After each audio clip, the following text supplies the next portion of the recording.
पद भगवद गीता 5वां अध्याय। इस अध्याय में कर्मयोग निष्ठा एवं सांख्य योग निष्ठा का वर्णन है। सांख्य योग का ही पर्यायवाची शब्द संन्यास है, अतः इस अध्याय का नाम कर्म संन्यास योग रखा गया है। तीसरे एवं चौथे अध्यायों में अर्जुन ने भगवान के श्रीमुख से अनेक प्रकार से कर्मयोग की प्रशंसा सुनी और उसके संपादन की प्रेरणा भी प्राप्त की।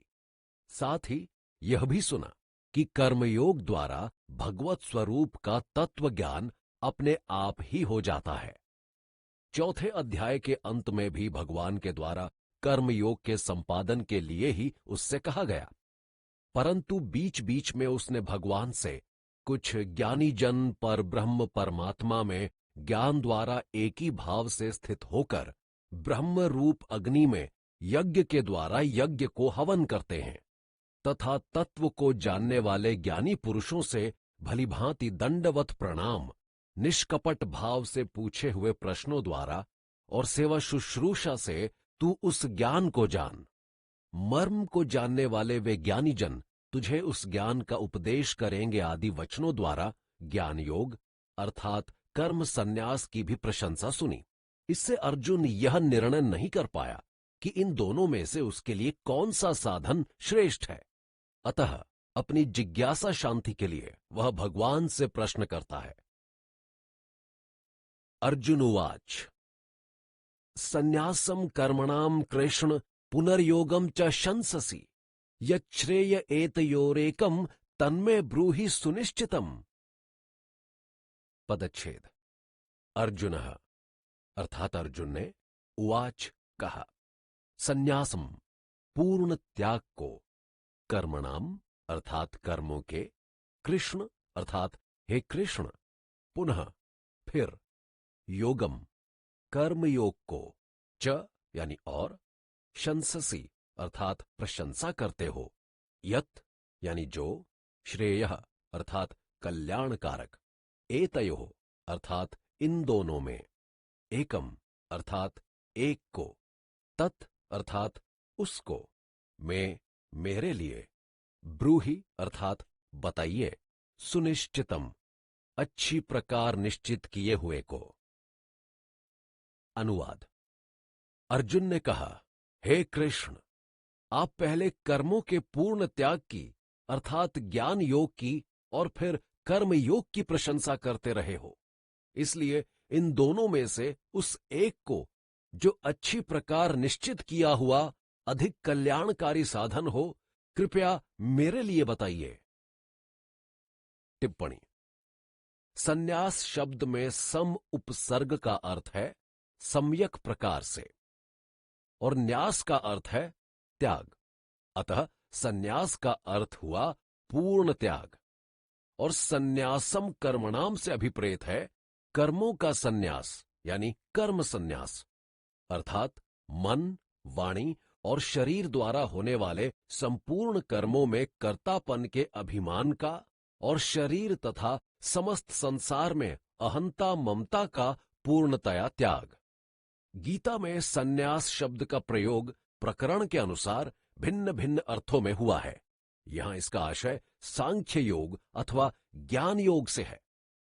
प्रस्तुत प्रसंग में सांख्य योग तथा कर्मयोग का तुलनात्मक विवेचन चल रहा है और भगवान ने चौथे और 5वें श्लोक में संन्यास को ही सांख्य कहकर और 6ठे श्लोक में इसी को फिर से संन्यास बताकर यह स्पष्ट कर दिया है कि यहां संन्यास का अर्थ सांख्य योग या ज्ञान योग है, क्योंकि इस प्रकरण में संन्यास और सांख्य यानी ज्ञान पर्यायवाची शब्द हैं।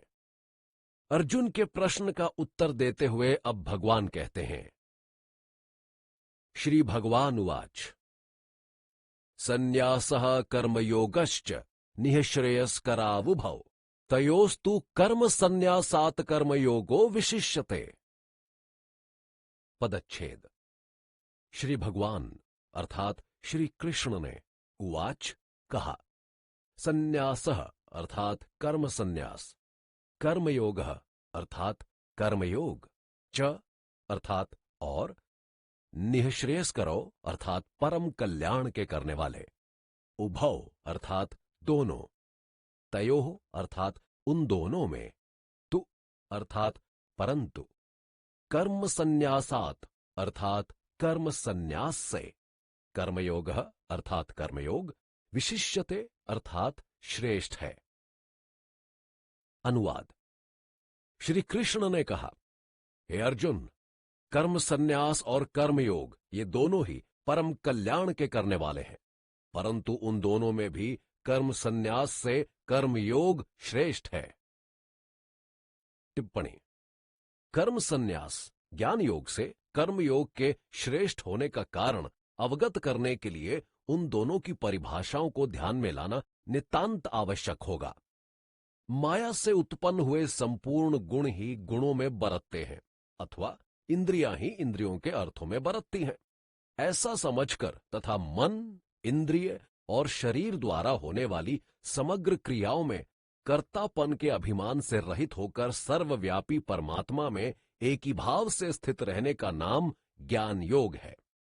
इसी को संन्यास, कर्म संन्यास, सांख्य योग आदि नाम से जाना जाता है। इसके विपरीत कर्म को, कर्म फल को, परमात्मा को और अपने को भिन्न भिन्न मानकर कर्म फल तथा आसक्ति का त्याग करके ईश्वरार्पण बुद्धि से समस्त कर्म करना कर्मयोग है।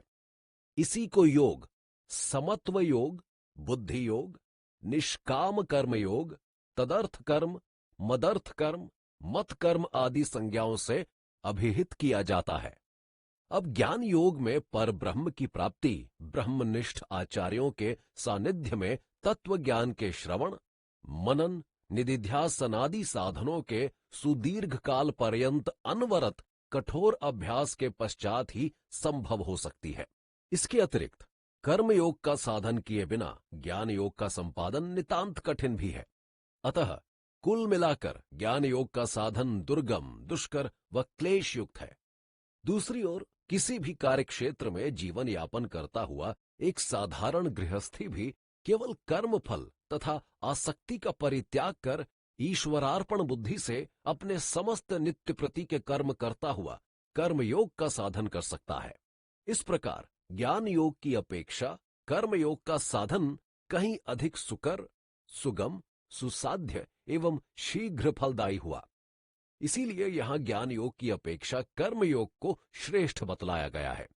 इसी बात को सिद्ध करने के लिए अब अगले श्लोक में कर्म योग की प्रशंसा करते हुए भगवान कहते हैं, ज्ञेयः स नित्य सन्यासी यो न द्वेष्टि न कांगक्षति निर्द्वंद्वो ही महाबाहो सुखम बंधात प्रमुच्यते। पदच्छेद।